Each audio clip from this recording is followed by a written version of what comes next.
basically what I'm going to be talking about is what goes in our content, what goes in our games, how does the creation of the games increase global inclusivity, how does what we craft in these worlds, such as Skyrim, which is a completely fictional world.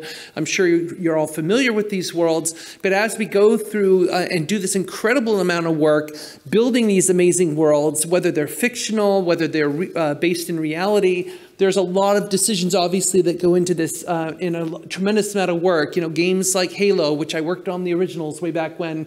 When you have a game that's based in the reality, it is our reality, but it's in the far future, so it makes it science fiction. Or games like GTA 5, where, it is what I would call hyper-real. It's a game that is essentially our reality, but because this is Los Santos and not Los Angeles, it gives them creative license to make all kinds of commentaries about the culture and the people of Los Angeles without being Los Angeles, which is actually where I'm from originally. And I deeply appreciate what they did because they absolutely captured the essence of Los Angeles in this fictional Los Santos. Also games like Assassin's Creed, where you have this interesting intersection of real-world geography and real-world history, but then you have a fictional narrative that is interwoven on top of those two things. And so it's a very interesting dance you have to play between keeping the game fun and, keeping it focused on the narrative, but then you also have to pay respects to the real history and the real cultures that's being represented in the game. And even things like Minecraft, I mean, especially for a lot of younger kids today, this whole game is about world building. They're understanding, how do I build a world? How do I create rules? And all these other things that go into the craft of making a game. And we also have to remember, too, that mobile games, even something like, Angry Birds is a world. It is a world that has been crafted. It has rules. It has logic to it. It actually has a narrative behind it. You might look at it and say, well, it's just a simple game. It is a simple mobile game, but at the same time, there's a lot of that is behind it.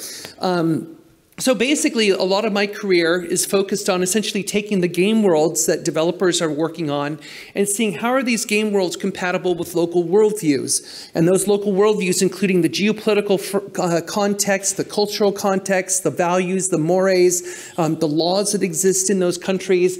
So how are these things going to be compatible with one another? And again, I'm looking at it from the content perspective. So essentially my work is what I kind of see it as this gene splicing exercise of trying to produce content that's going to be compatible, and yet we're still trying to preserve the original creative vision of the game, because that's what we're here for. We are a creative art form. We are, essentially putting a product out there that is part of human culture, and we have to remember that.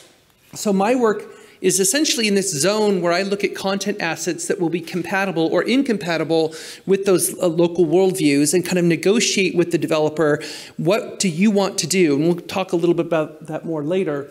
Why is this kind of thing important? Well, besides the fact that games make more money than most forms of entertainment on earth, the other thing that's important about it is when I talk to a lot of developers in emerging markets around the world, because I do travel extensively, one of the things they often tell me, and they will often say, well, we want our games to be sold in North America and Western Europe because that's where the money is. That's not true. That is not where the money is. Yes, there's money there, and you get a lot of attention, but at the same time, the reality, when you look at these year-over-year growth rates and the amount of gamers in these different regions, like Middle East and Africa, over 8% year-over-year growth, that is, and then you look at North America at 2.6%, there's a tremendous amount of growth happening in markets that I would call non-traditional for the game industry. And so a lot of these developers, they're still focused on, I just need to make it compatible with North American values or make it compatible with Western Europe. That's just not the case. Now, of course, China is a different outlying example, but we'll talk more about China in a little bit.